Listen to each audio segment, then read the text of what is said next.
how can a human being possibly like this kind of torture?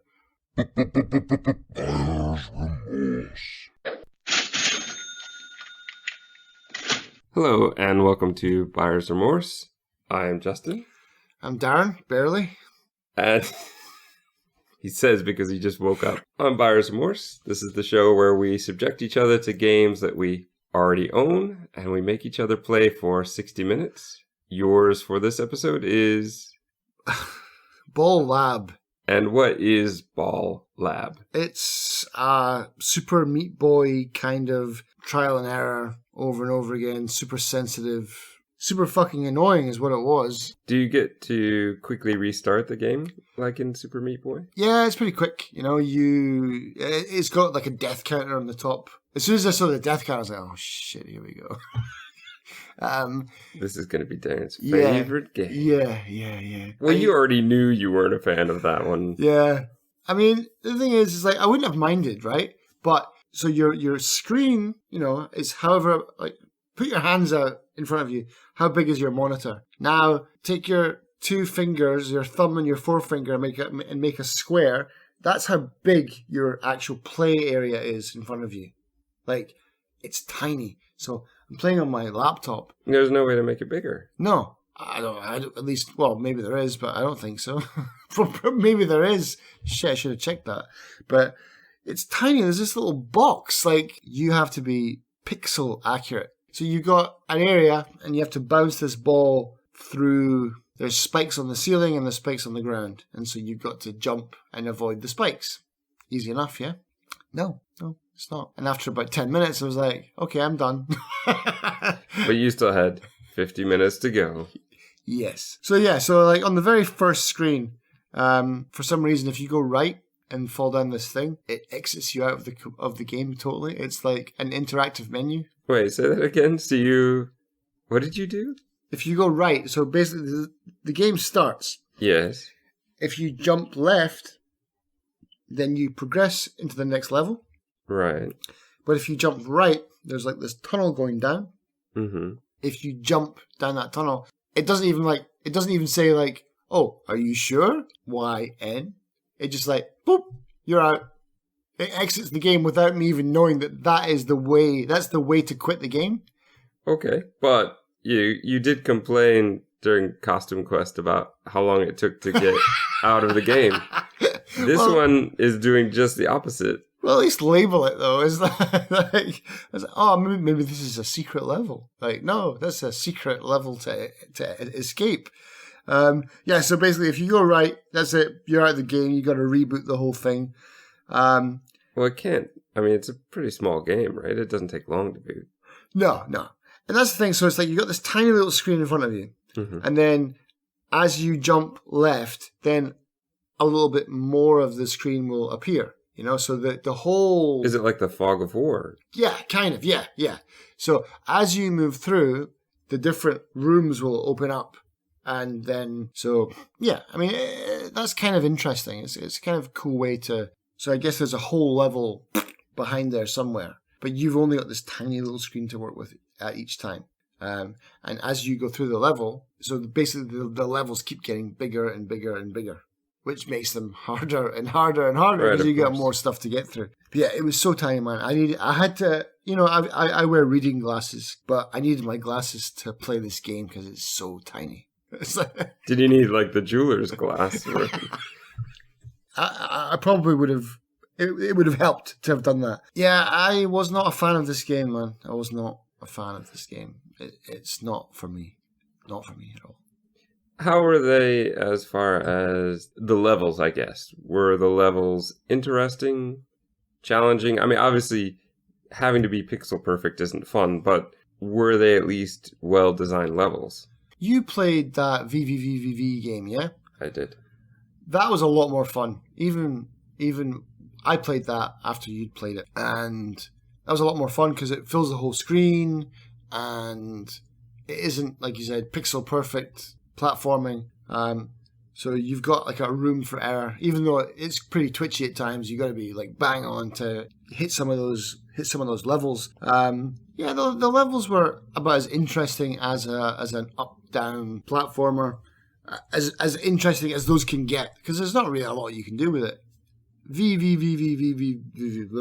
it's called. That at least had some interesting things. It had those like trampoline things. It had the reversing gravity things. This is just like a straightforward.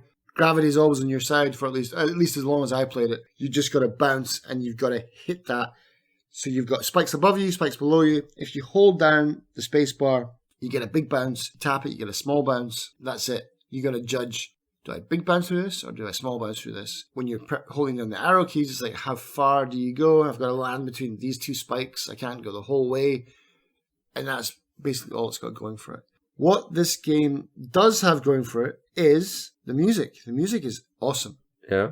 Yeah, the music is really great. It's like some serious kind of chiptune, kind of old school beats that I've talked about that before, even when I played, it was the Domino game. Pushover, yeah. That had, again, the graphics aren't much because it's old school, but the music was great, and it's great for a reason because, well, that was the one thing that they could play around with, and they did a good job with this music in this. It's varied as you play through. Otherwise, if it was like just the same repeating beat over and over again, it would be like torture, So the music is good. I'd love to see someone speedrun this game and see what they could do. And I bet you there's some people. Did you look? No, I should, but I don't think anyone has because it's not well known enough. Yeah, maybe not until now. So here you go, challenge. I throw down the gauntlet. Speedrun this. Throw down the gauntlet. When you, I think if you throw down the gauntlet, you're willing to jump in as well. It's just me as well, isn't it? It's like, okay, so I'm speedrunning this. When you would jump on the spikes or do whatever else that would kill your character, for lack of a better word, did you get a sort of animation of some sort? Or? No, it just like resets the screen. So it's like, you just like, boop, dead, boop, dead. I played a game similar to this one, but I think it was, I can't remember now. It was a couple years ago, at least, when I played it. And I think it had marble in the title. Okay. So you were not just a ball, you were a glass marble. So if you fell too far or anything like that, you would break. Oh. And so there was a kind of animation of the marble breaking. Right. And that was part of the frustration, was how incredibly delicate the marble was. Did you find that in this as well? Because you're saying it has to be pixel perfect. Is it pretty much you die no matter what? The problem is the screen is tiny.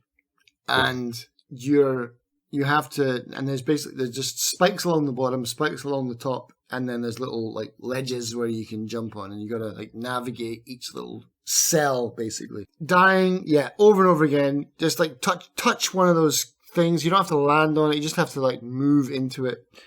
And when the thing is so tiny, and you're dealing with like fractions, but yeah, I died. But the thing is, so basically in the game, there's like some achievements. And basically, are there lots of achievements? Is this one of those that has 1,000? It's got a fair few, yeah. And they're mostly all for dying. So it's like, die 100 times, die 200 times, die 500 times, die 1,000 times, die like forever, basically.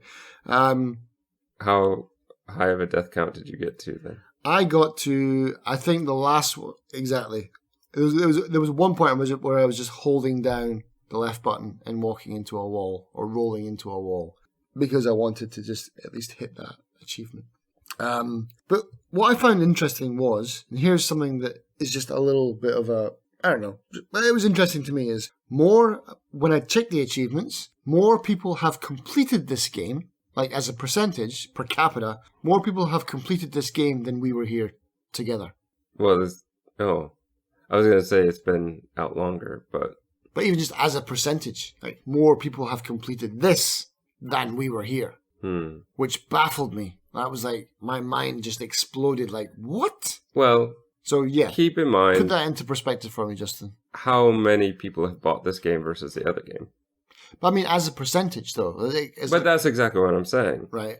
If 100 people buy this game knowing what they're getting into, and they love this kind of game and they definitely want to give this kind of game a try, then you're getting a higher percentage. Whereas maybe we were here together it got recommended to a lot of people. They tried it out and found out maybe it wasn't for them. It's also a co-op game.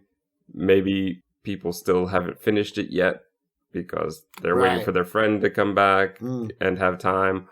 Or, there's all sorts of reasons why that could happen. Yeah.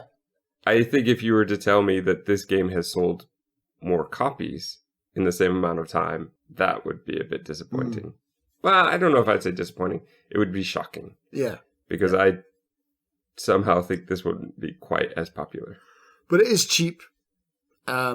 It's a very cheap game. And again, I don't know how you keep finding these. I think you're planting these in my inventory. I'm definitely not. Unlike you, who, again, 1 per season, I will allow. I don't know where I got this, how I got this, why I got this, because I hate these types of games. I would never have bought this. I would have seen this, but nope, skip, that's a hard pass for me. But you would have put it in your giveaway collection. It must have been part of a bigger bundle that got automatically unlocked, or it must have had cards, and I was like, oh yeah, I'll just farm this for cards, because I hate this game with a passion. It's horrible. That's a victory for me. Yeah. Did you have anything else in general you wanted to say about it? How is it graphically? Monochrome, old school, like kind of black and white. Oh, really? Grey. Yeah, there's no colours in it. It's just all the same kind of colour. Oh, that's interesting. That sounds like that would be a bit challenging as well. It's just like an old school kind of, jump onto a ledge and then jump onto another ledge and try and keep going up or going left, going right. Is momentum an issue as well? Yes, yeah. It does have, it's got some physics to it. And what happens is when you get to, there's like a little flashing kind of exit point. Once you hit that, then the next section of the screen opens up. But what will happen is you'll unlock like more and more cells of the screen, and you get to the final exit point, and then it's like, oh, now go backwards through that level. Oh, fuck. Jesus. All right. Yeah, this was. I'm gonna say this was probably the hardest one to play for an hour. Like that I've played out of all of the all. It sounds like you played quite a lot in the hour. I mean, I did. Even though you were apparently lefting to die for a while there. Yeah. I mean, I did. I probably spammed left to die to get my deaths up to 1,000 for a good 20 minutes. Like, because it was torture, man. It was absolute torture playing this. I really hate these games, and please don't make me play another one of these. Like, if you find another one of these... Well, don't put it in your library then, because once it's in your library, it is fair game. Oh, God, no. Well, he's saying that now I want to run home and check and see if there are more. And now I want to run to my computer and like permanently delete these from my inventory, because I probably got a couple more. But that's the thing, I didn't even know I had this. I'm a sitting duck, like, because I've got too many games to go through. It's like, I did not even know this existed until you're like, oh, Ball Lab. And I was like, I don't even have that, man. What the hell is Ball Lab? That's a dumb name for a game. Yeah, dumb name for a person, me. So, Ball Lab. 3 tags.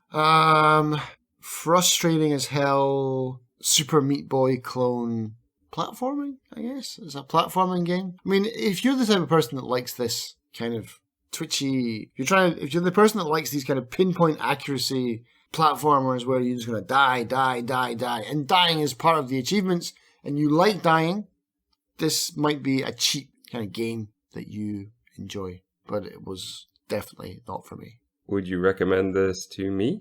I don't think so. I don't think that you like these kind of games, to be honest. Have you played? You've got a Super Meat Boy, yeah?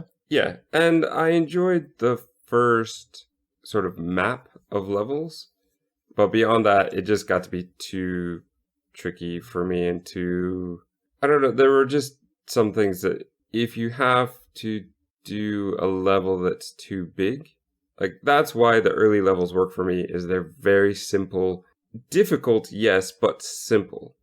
And when you die and start over, you only have to redo 30 seconds. Right. But once you start getting into, I have to redo a minute or 2 minutes of play every time, and I'm still going to die 50 times because I'm not good at it, it does start to wear away.